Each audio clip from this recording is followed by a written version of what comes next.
If you've ever had someone you love look you in the face and suddenly treat you like you're beneath them, then you know the kind of silence that hits afterward. Not loud, not explosive, just cold. That's the silence that filled the Beaumont living room the moment my son, Daniel Mercer, said, "Dad, you really need to stop embarrassing Claire's family. You're a broke old man who won't accept help." He didn't mean it like an attack. Not in his mind. He said it the way people deliver advice they think is tough love. Half whisper, half performance, more directed at the crowd than me. But the broke old man part hit like a hammer. And the worst part? No one gasped. No one scolded him. No one said, "Daniel, that's your father." People just looked away. That told me everything. Daniel hadn't always been like this. He wasn't raised to think money made you important. He wasn't raised to treat family like a burden. But for the past year, something in him shifted. Not suddenly, subtly. He started correcting the way I spoke in front of Claire's parents. He stopped letting me pay for lunch, not out of politeness, but pity. He'd snap at me for making things awkward around her friends. He'd mention my old truck like it was a family disgrace. Little cuts. Death by entitlement. I didn't know whether it was him changing or Claire shaping him. Maybe both. Because once the Beaumonts entered his life, a family who used polite smiles the way chefs use knives, Daniel wanted to fit in more than he wanted to stand by the man who raised him. Here's the truth. Claire Beaumont wasn't evil. She wasn't twirling a mustache. She wasn't plotting to ruin my life. But she was raised in a world where helping someone often meant taking control of their decisions. She genuinely thought she was doing me a favor. She'd say things like, "Henry, you should let us handle the finances. You've worked long enough." Or, "You deserve a simpler life, less burden, you know." She believed she was helping. But every time she said it, she pushed Daniel further into a role where he felt responsible for fixing me. And every time Daniel stepped into that role, he stepped out of being my son. So there I was, standing in a room full of stylish strangers, catered food placed like museum art, and a photographer snapping candids for Claire's brand. It was supposed to be a celebration dinner. Except nothing in that room had anything to do with celebrating me. The party was clearly staged for Claire's clients and content. Not one person there was from my side of the family. The moment I walked in wearing my usual work boots and flannel, I caught Claire's expression, not disgust, not even judgment, just disappointment. Like she hoped I'd magically appear wearing a blazer and designer shoes. Claire raised her glass, flashing that influencer-perfect smile. "Everyone, thank you for coming. We have huge news about the Elmwood property." I felt my stomach drop. She didn't say my home. She said the Elmwood property, like it was a listing she was flipping. She continued, "Daniel's father has finally agreed to transition into a more comfortable living arrangement, so we'll be taking over the house in the coming months." I hadn't agreed to anything. A murmur of approval swept the room. Someone, trying too hard to be supportive, said, "That's so generous of you both." Another whispered, "Older folks really do need help letting go." A woman in the corner muttered, "He's lucky to have you too." One person, an older man I didn't know, looked uncomfortable and said quietly to no one in particular, "Shouldn't this be his decision?" Claire flashed him a smile sharp enough to slice paper. "We're doing what's best for everyone." Daniel stepped forward, placing a hand on my shoulder, gently, but with a pressure that said he expected me to go along. "Dad, let's not make tonight difficult. You can't maintain a big house on your income. It's time." That line wasn't new. He'd been hinting at it for months. But tonight, he said it in front of strangers. And when there's an audience, you find out who someone really is. People weren't mocking me. Not openly. But they were. Avoiding eye contact. Whispering. Exchanging pitying glances. Acting like Daniel was rescuing me. Treating me like a project on a renovation show. Even the sympathetic guy from earlier was now quiet, unsure where to look. Claire's parents stood proudly behind their son-in-law, like they were presenting him as a responsible leader. And Daniel? He looked smug. Not cruel, not malicious, just proud of himself. Proud that he was taking charge. That was the moment I stopped feeling hurt and started feeling awake. I took a slow sip of my cheap beer and asked, "Daniel, how much do you think the house is worth?" He chuckled lightly, trying to keep things breezy. "We already had it appraised, Dad. 710. Maybe 720. And the taxes? You can't keep up." Claire nodded sympathetically. "Your situation isn't your fault, Henry. It's just life." My situation. Life. Those words hung in the air. Here's where I fixed the realism problem. Instead of magically showing a smartphone dashboard on a flip phone, Henry will use a secure work login that sends daily revenue snapshots as simple text-based summaries. So I calmly pulled out my old flip phone, the one Claire called Vintage Poverty Aesthetic on her Instagram story, and pressed a button. A message popped up. Meridian Freight System Summary, 3:42 p.m. Daily revenue, $241,873.64. Updated daily. Simple. Effective. No fancy graphics needed. I turned the screen toward Daniel. This is today's revenue. The room stilled. Daniel frowned, confused. Dad, what is this? Claire let out a nervous laugh. Oh, come on. That's not real. It's some kind of spreadsheet. Her father crossed his arms. Henry, what exactly are you implying? Then the one sympathetic man said gently, maybe we should let him explain. Thank God for at least one voice of reason. I'm implying, I said, that Meridian Freight, the company that runs 52 warehouses across the Southeast, is mine. Claire blinked. Yours, as in you work there? No, I said, as in I founded it. I own it. Silence. You could hear the ice melt in the wine bucket. Daniel's boss. Yes, he was there, unfortunately for Daniel. Pulled out his phone. He typed something. His eyebrows climbed his forehead. Daniel, he whispered. Meridian owns the North Fulton industrial site. Daniel stammered. Why, yeah, they do, but what does that have? His boss swallowed hard. And they sold it yesterday. There was a moment, a single, quiet moment, where disbelief turned into certainty. Daniel's boss looked at me and said, Sir, our lease just updated. It's real. Claire's hand flew to her mouth. Her mother whispered, horrified. Oh, dear God. Someone in the crowd gasped. He's the owner? Him. The entire room shifted its posture. The pity vanished. The condescension evaporated. The smirks died. Suddenly, I wasn't a broke old man. I was a man they had humiliated without knowing who they were dealing with. My son looked at me, really looked at me, for the first time in years. Dad, he whispered, why didn't you tell me? I stared straight through him. To see who you'd become when you thought I had nothing. His face crumpled. Dad, I'm sorry. I didn't know. I swear. You weren't supposed to know, I said softly. You were supposed to act right regardless. Claire stepped forward, shaking. Henry, you wouldn't make us leave, right? We've put so much into planning. I interrupted gently. You have 60 days to move out of my guest house. Gasps. Daniel looked gutted. Dad, please. We have nowhere else. For the first time, I said, that's something you'll have to figure out on your own. Not out of cruelty. Out of necessity. Because if I didn't teach him now, life would teach him later, and it would hurt far worse. I thought the chaos ended when Daniel and Claire walked out of my house that night. I was wrong. The real disaster began in the front seat of their borrowed sedan 20 minutes after they left, when Claire went live on Instagram in a way that was absolutely not planned, polished, or controlled. Her phone camera clicked on sideways at first. You could hear sniffling. Then Claire's voice, loud, shaky, unhinged. And oh, Daniel, stop telling me to calm down. I am calm. Ugh. Okay, everyone just listen. I can't. She dropped the phone. It hit the floorboard. For 10 seconds the live stream showed the car mat and Daniel's shoes. Then she picked it up again, mascara smeared like charcoal streaks. Sorry, I don't know how to.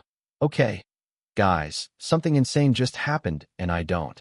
Daniel stopped talking for a second. Her breath hitched. My father-in-law. Henry, he's not poor, she sputtered. A confused laugh escaped her throat, the kind that wasn't humor at all. He owns, Mary, whatever, a huge warehouse company. Like multiple warehouses. 50 or, I don't know. A lot.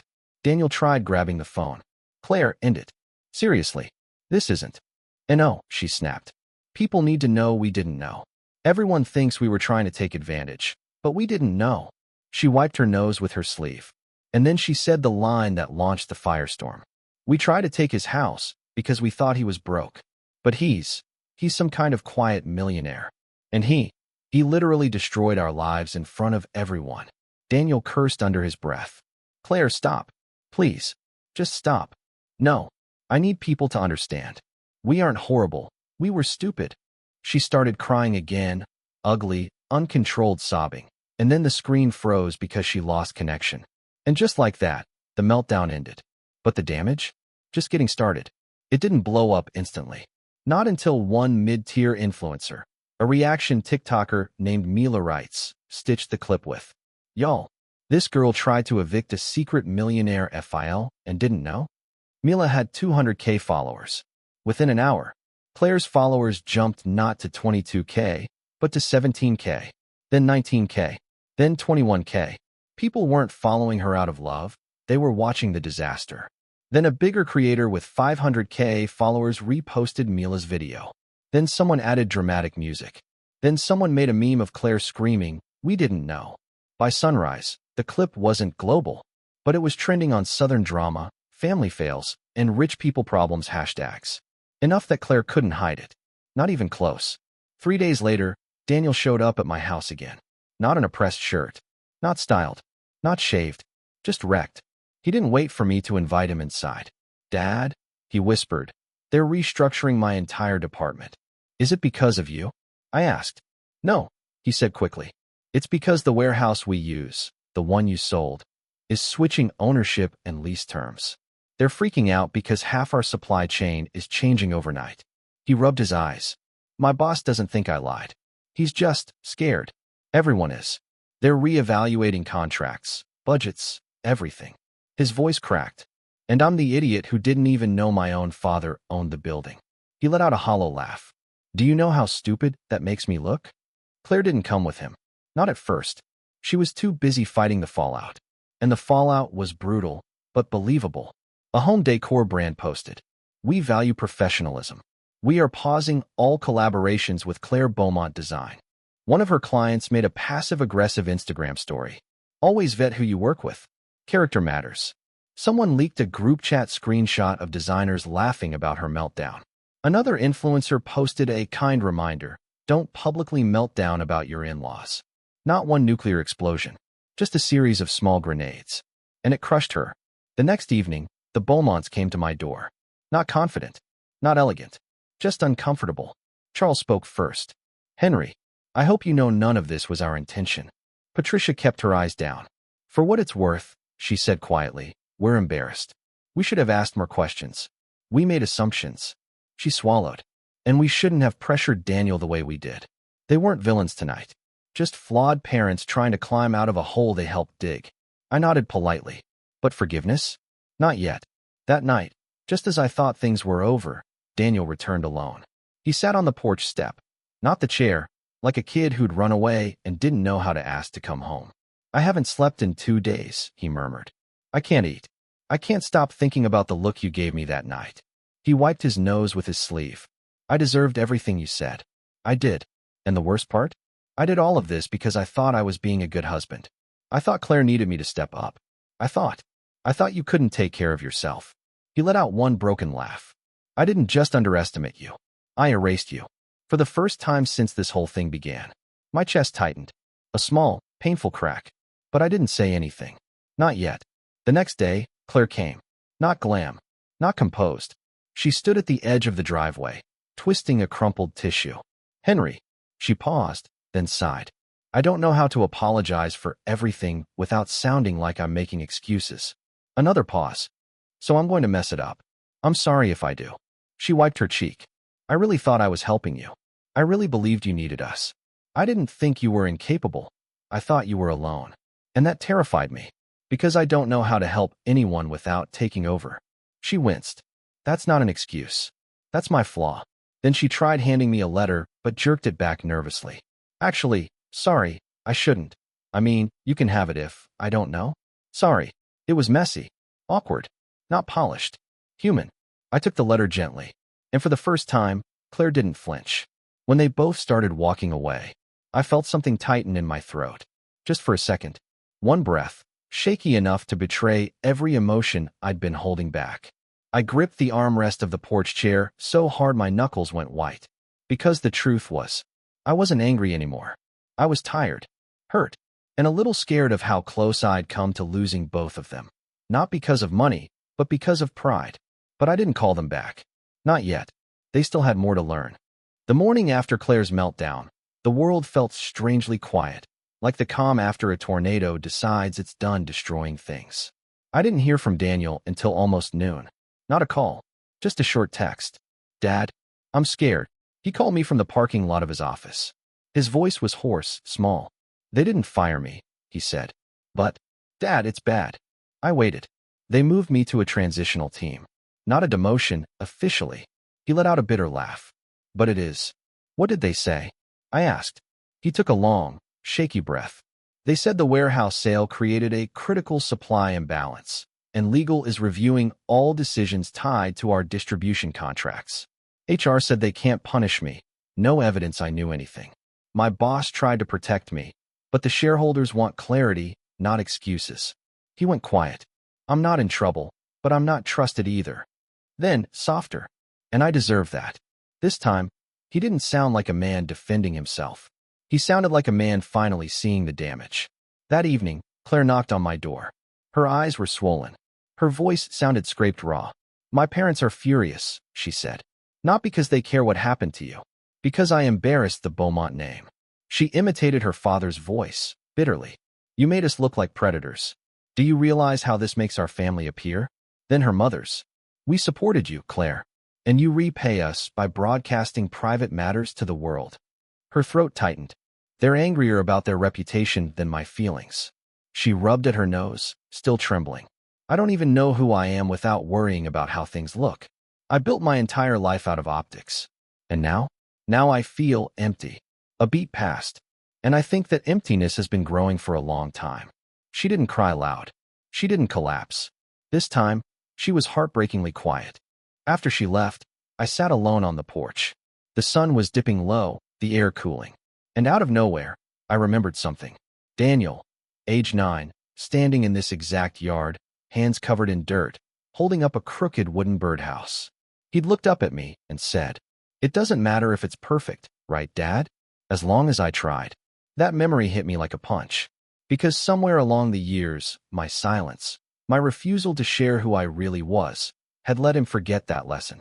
I didn't feel guilty for standing my ground, but I felt guilty for letting the distance grow for so long. Maybe this whole mess wasn't just their fault. Maybe I played a part too. Later that night, Daniel returned. Not to talk about work, but about her. She cried, he murmured. All night. I don't know how to help her. She keeps asking who she is without the image. I don't know what to say. He swallowed hard. I hurt you, Dad, but I hurt her too. And she's trying. I can see it now. This wasn't the entitled son. This was a man stripped down to the bones. Just when I thought the day had drained every drop of emotion out of me, there was a knock at the door. I expected Daniel again. Instead, Robert, my COO, stood on the porch. He never visited my home. He hated mixing business with personal life. But tonight, he held a manila envelope like it was radioactive. I tried calling, he said quietly, but I couldn't say this over the phone. Not with everything happening. His voice carried tension I'd only heard twice before, both times involving major deals that could make or break the company. He stepped closer. Henry, something came up regarding the Marietta acquisition. We need to talk. Privately. And for the first time since this whole ordeal began, I felt a chill run down my spine. Robert didn't ring the bell twice. He just stood there, rigid, unsure, holding a manila envelope like it was a verdict. Something about his posture made the back of my neck prickle. Robert never came to my house. Never mixed work with personal life. Not once in 17 years. And tonight he looked shaken. Henry, he said, this couldn't wait. Not with what's been happening. He pressed the envelope into my hand. His fingers lingered for a second, like he needed the transfer to feel real. That scared me more than the envelope itself. I opened it. 2 documents. One typed report from the acquisition audit.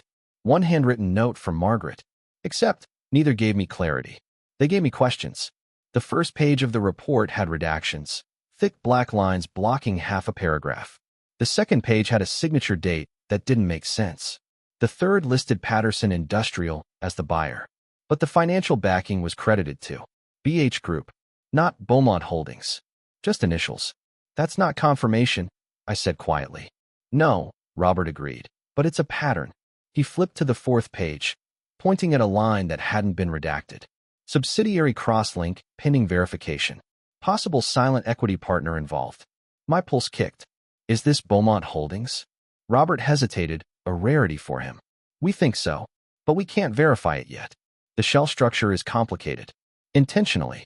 Intentionally. A word that made my stomach tighten. I opened Margaret's note. Her handwriting was rushed, uneven. Henry, I need confirmation on 2 transactions. Dates don't align.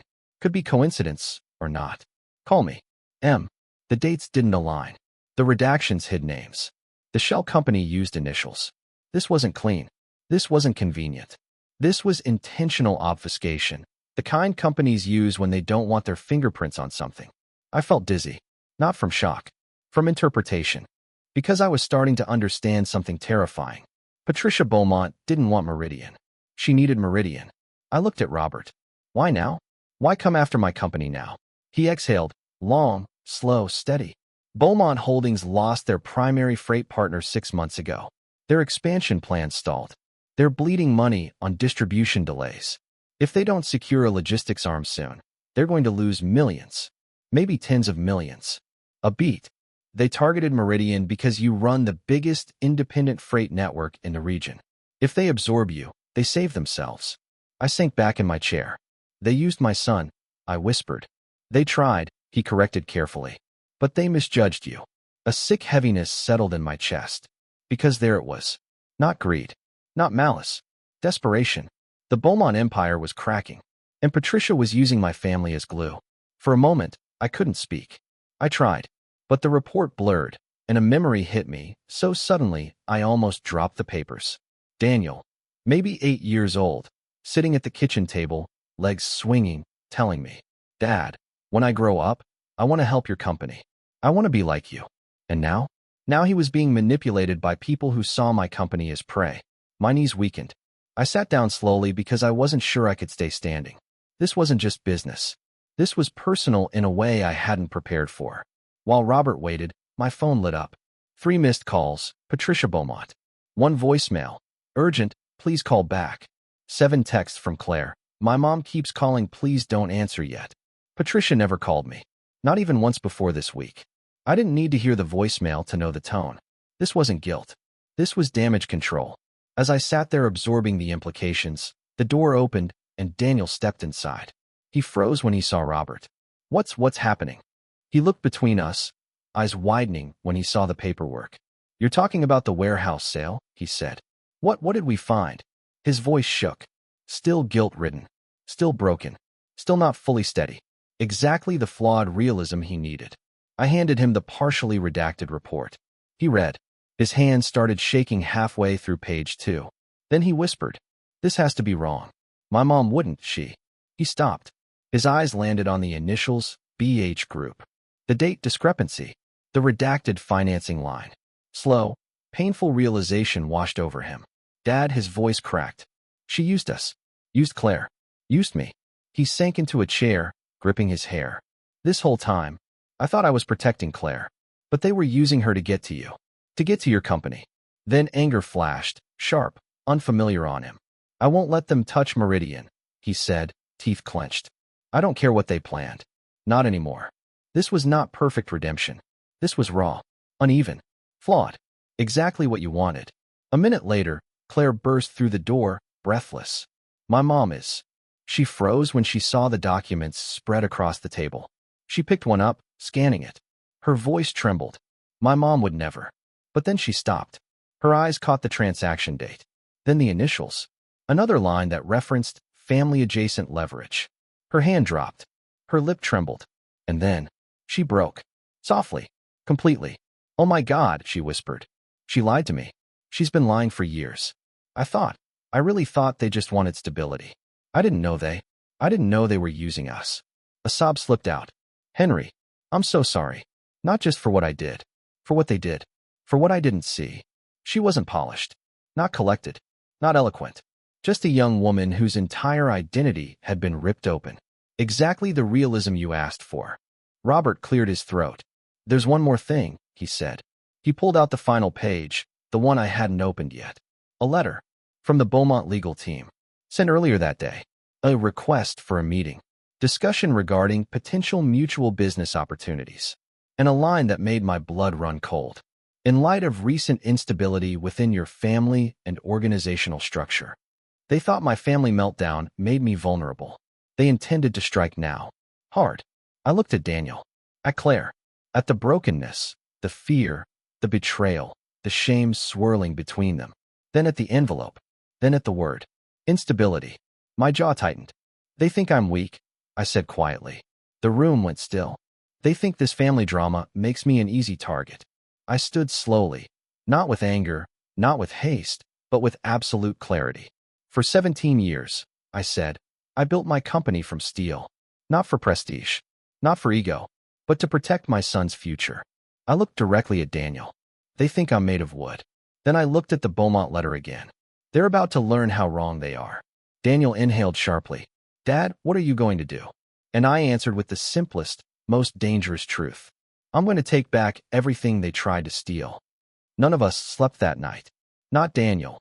Sitting at the edge of the couch with his hands knotted so tightly I worried he'd cut off his circulation. Not Claire, who kept her phone screen dim, watching Mom flash across it again and again, each call making her breathe faster but never answer. Not me, staring at the envelope on the table like it might get up and walk. At sunrise, I made coffee. Nobody drank it. By 7:20 a.m., Patricia Beaumont's lawyer called. Mrs. Beaumont requests a meeting. Today. Preferably before noon.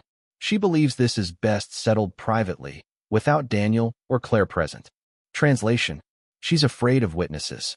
Daniel heard the tail end of the call. He stood, jaw clenching. She wants to isolate you, he said. I'm going with you. I shook my head. Not inside. But you can drive me. Claire looked like she might get sick. My mother will try to spin everything. She'll talk in circles. She'll mention image, stability, what's best for everyone. Don't let her. Her fingers trembled around her phone. She manipulates with calmness, she whispered. It's how she wins. I gave her a steady look. Not today.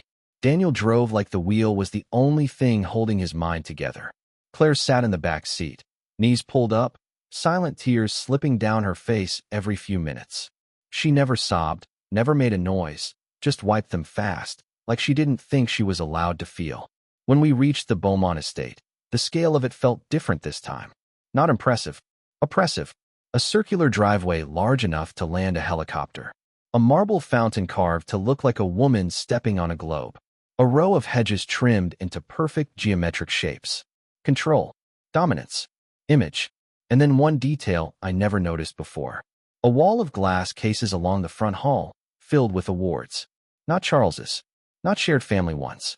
Every plaque, trophy, and framed article had one name. Patricia Beaumont. CEO. Visionary Woman of the Year. Top 100 Power Leaders. Global Elite Circle. Not a single family photo in sight. Claire whispered from behind me. She displays herself. Not us. And suddenly, the entire house made sense. The front door opened before we knocked. A housekeeper ushered me into a private sitting room, not the main office. Interesting. A controlled environment. Patricia stood there already. Perfect posture. Smooth expression. Lips pursed into what she probably practiced in the mirror. Warm, concerned authority. Charles stood a few feet back. Hands clasped. Eyes tired. Not nearly as confident as he usually looked at parties. Henry, Patricia said. I'm relieved you came. Relieved. Not thank you. Not let's talk. She was playing positioning. I didn't answer. Patricia stepped closer, voice gentle. I worry that everything has been misinterpreted.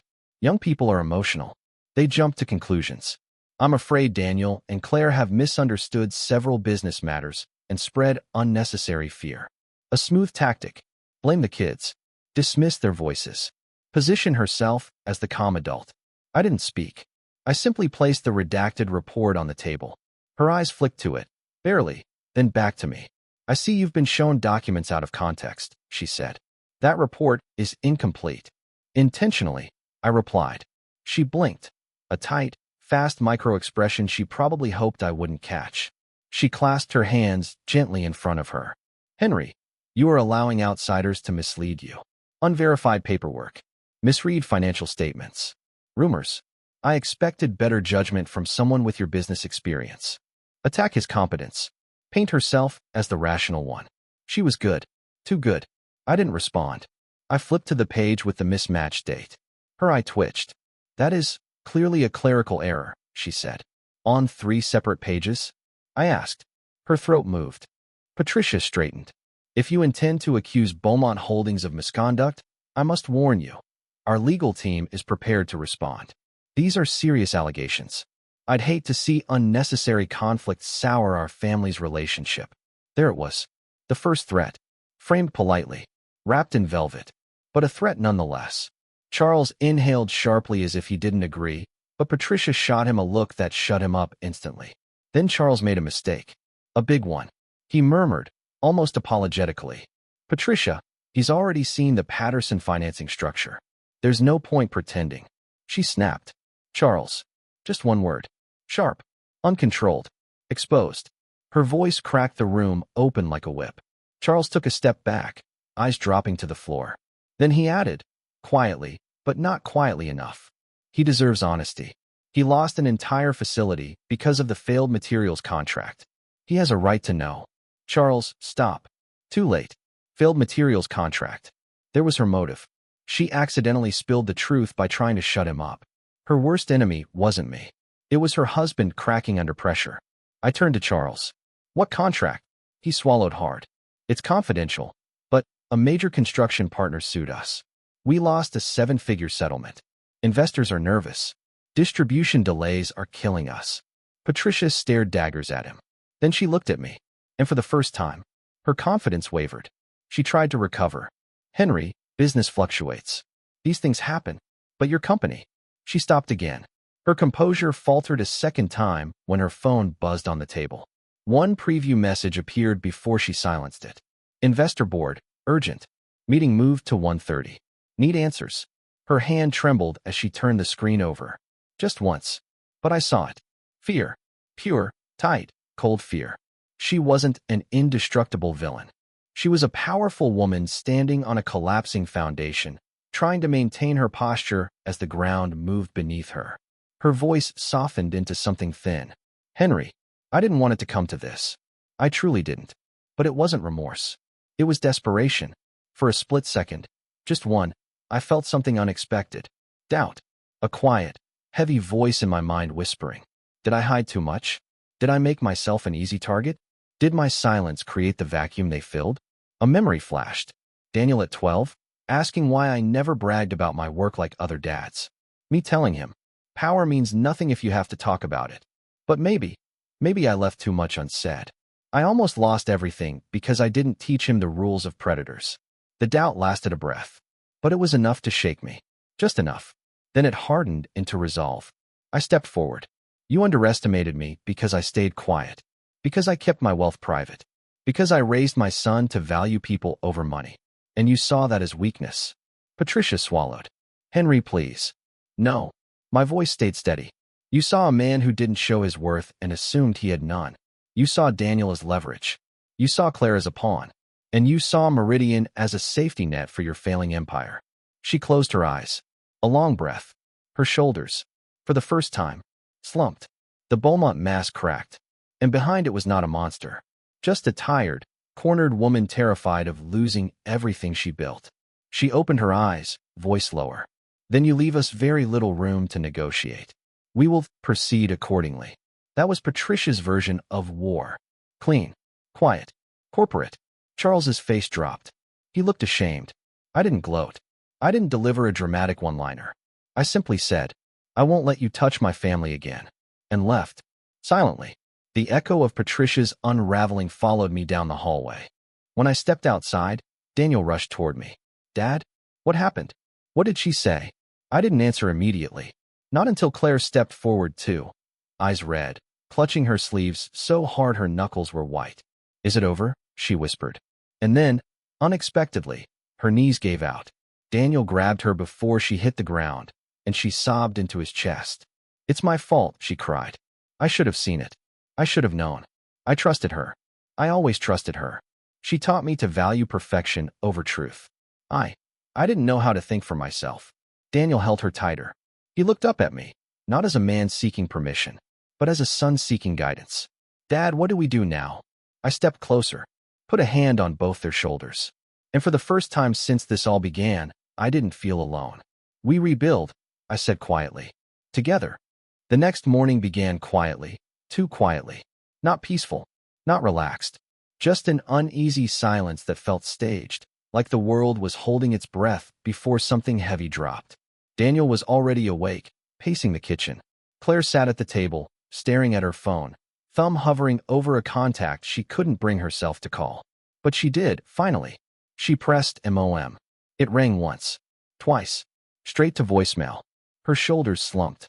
She knows, Claire whispered. She knows I'm choosing you. Her voice wasn't soft this time. It was breaking.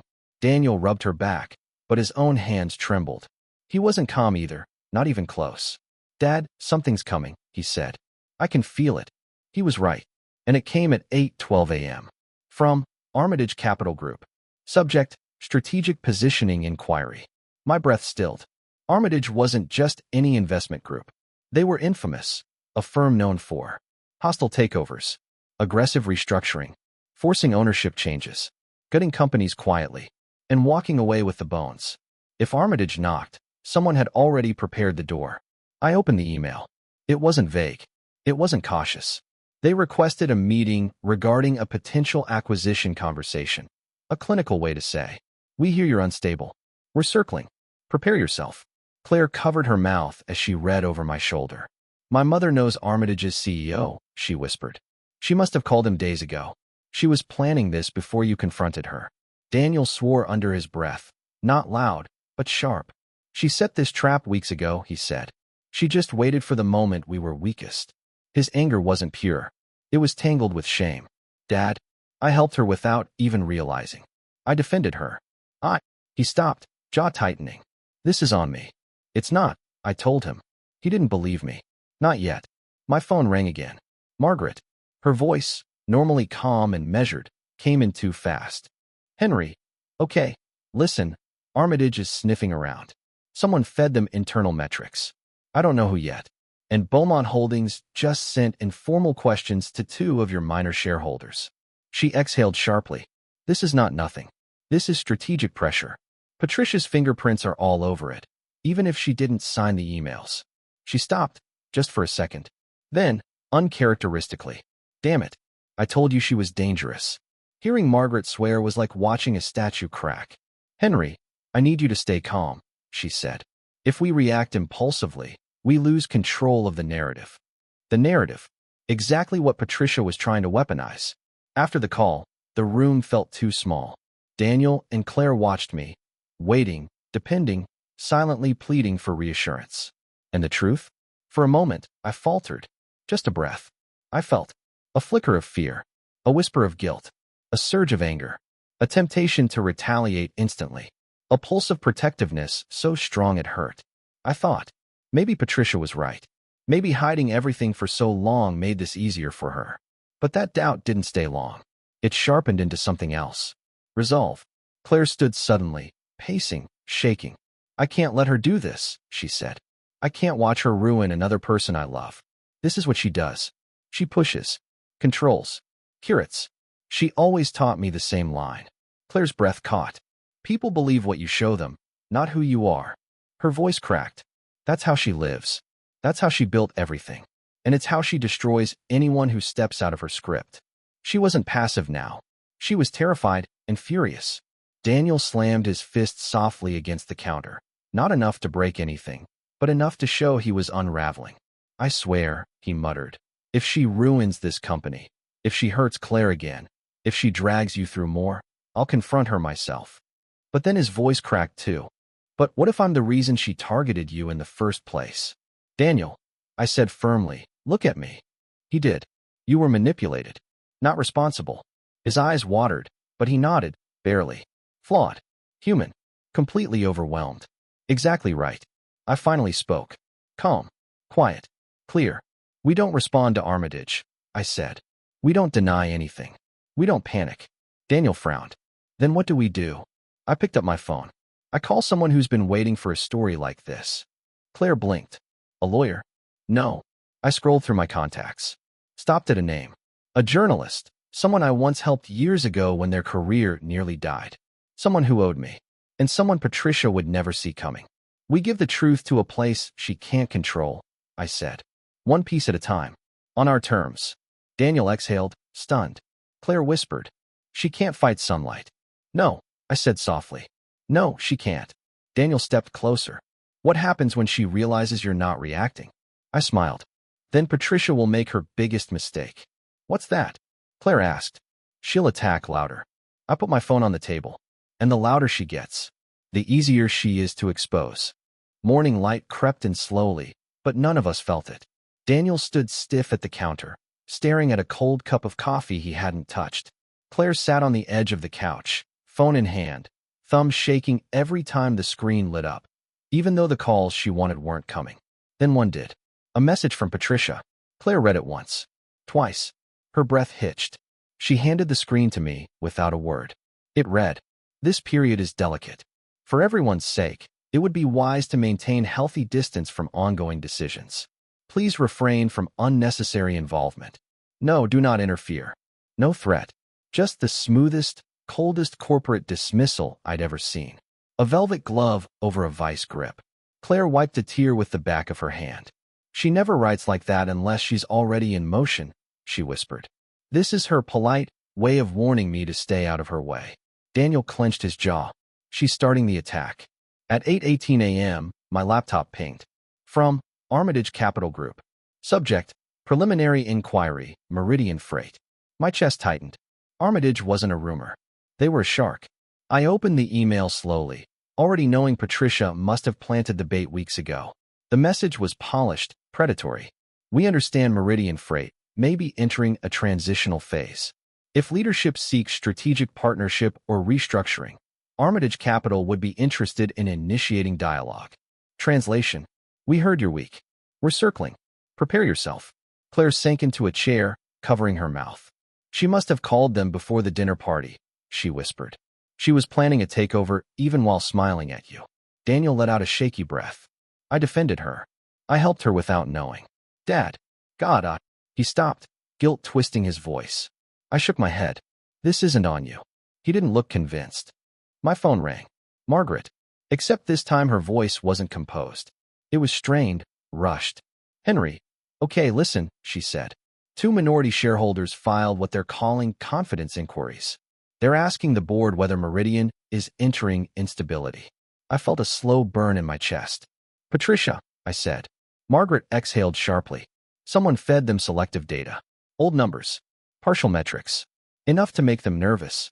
If these inquiries spread, Armitage can justify a formal approach. Daniel put his hand on his head. She's trying to fracture your board. Create pressure from the inside.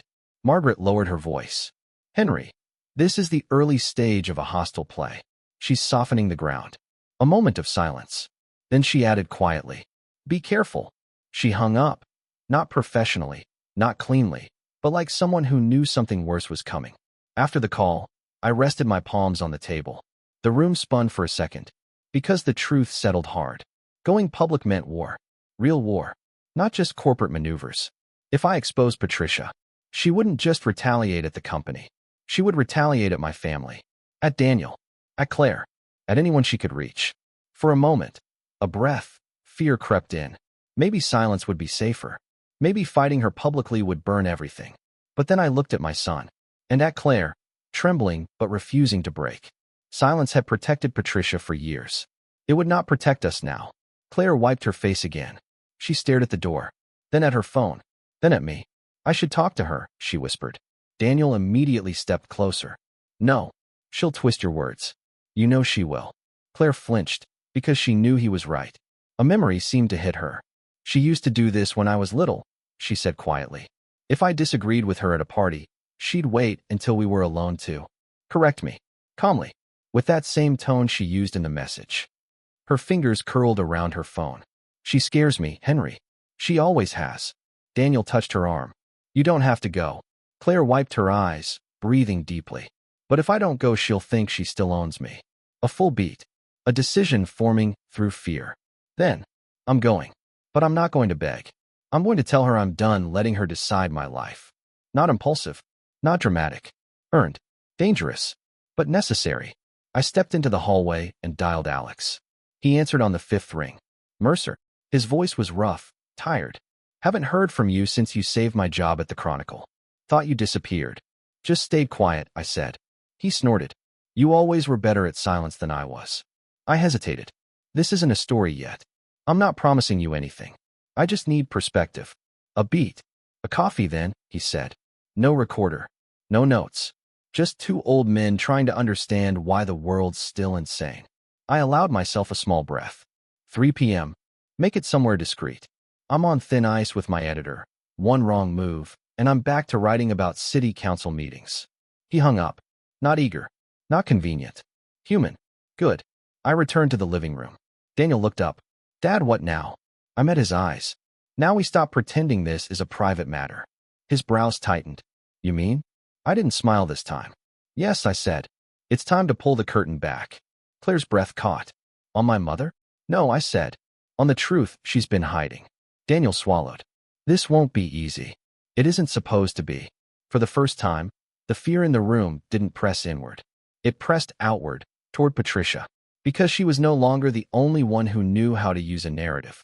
Claire had always said Beaumont estates smelled like polish and cold air, the kind that seeped into your clothes and stayed for hours after leaving.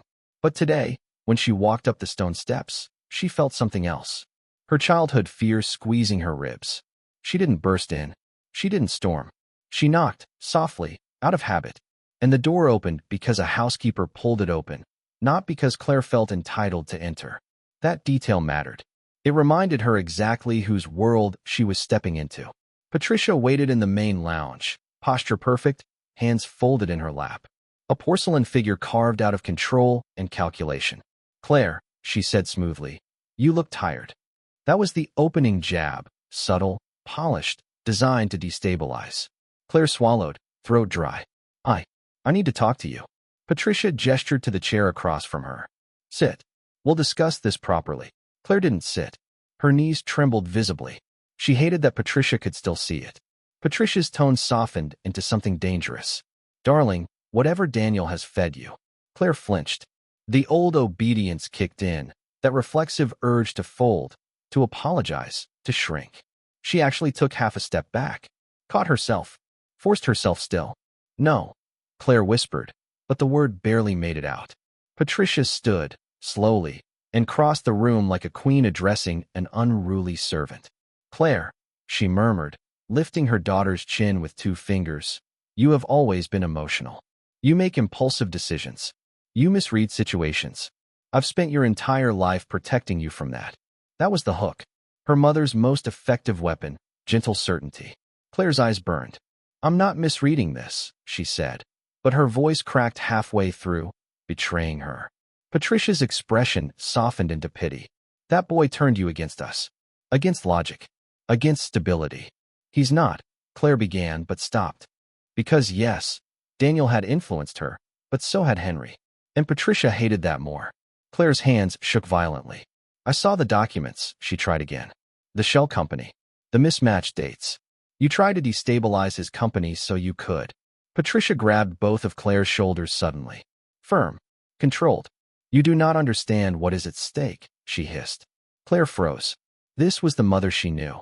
Not composed. Not elegant. Not refined. The mother who punished defiance behind closed doors. You think Henry is innocent? Patricia snapped. He hides his assets like a criminal. He plays humble to manipulate sympathy. People like him survive by making people like you feel guilty for succeeding. Claire's breath shook. He never asked me for anything, she whispered. That's the manipulation, Patricia whispered back. Silence is a weapon too. Claire staggered backward, blinking fast. She was close to folding, to accepting Patricia's narrative, because it was familiar. Then she thought of Daniel crying in Henry's kitchen. She thought of Henry's quiet hurt. She thought of her father-in-law looking smaller than she'd ever seen him. And for the first time, Claire realized. Her mother's voice wasn't truth. It was noise. Mom, she said, voice trembling but loud enough. You hurt people, even the ones you say you love. Patricia's expression flickered, and for a split second, fear showed. Real, human fear.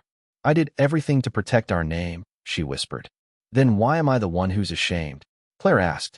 Patricia opened her mouth, to deny, to deflect, to control, but Claire didn't let her speak. I'm telling the truth, Claire said, voice breaking. And I'm done letting you decide who I am. She turned. Her legs nearly buckled. She made it to the hallway before she cried. Silent, shaking sobs she hadn't allowed since childhood. But she didn't look back. Not once. The cafe was half empty, and Alex arrived late, hair messy, tie crooked, smelling faintly of ink and exhaustion. He sat across from me with a suspicious squint.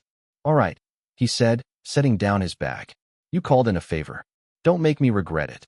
"I wouldn't," I said. He snorted softly. "You already might. I Googled Beaumont Holdings on the way here. Going after them is suicidal." He was right. "Then why'd you come?"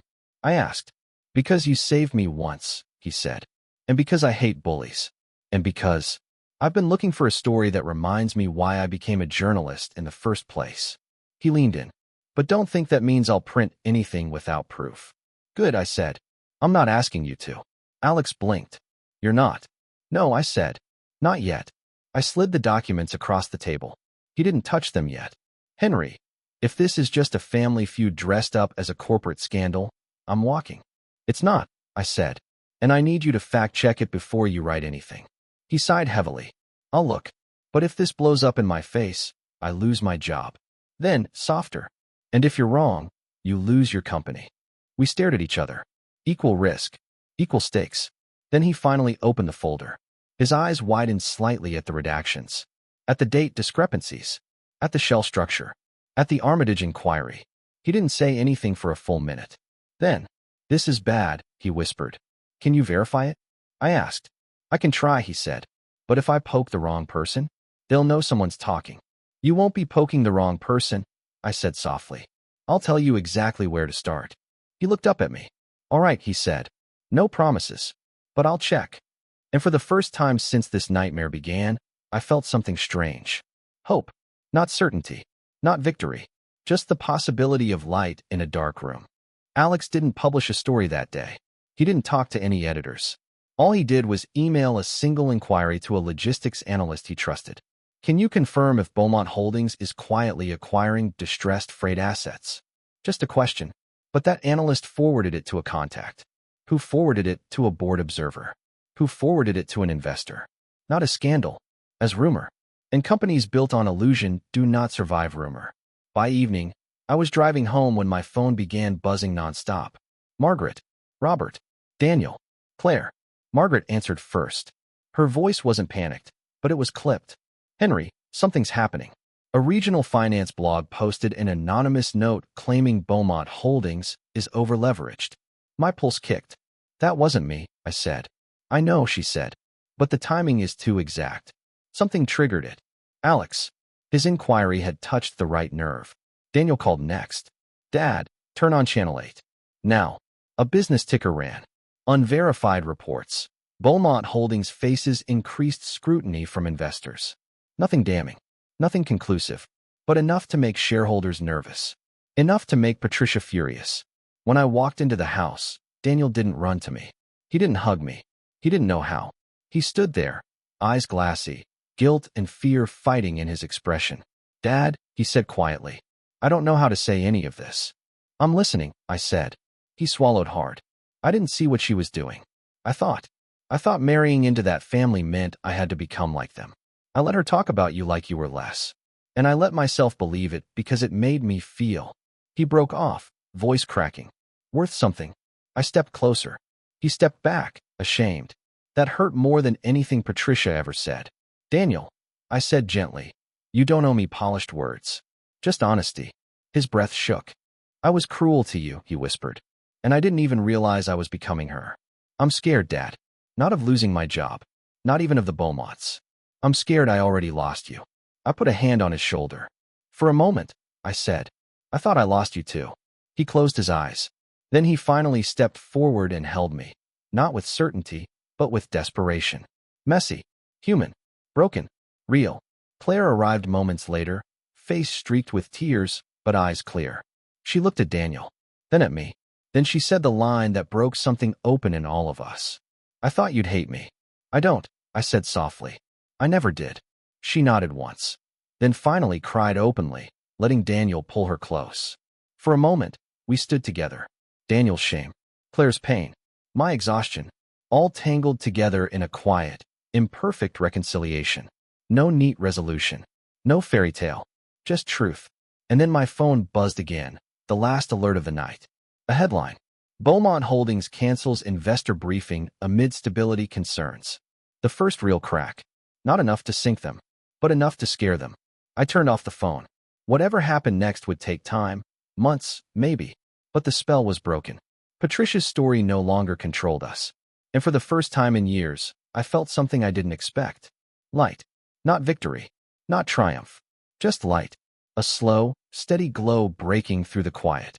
Truth finally louder than her lies.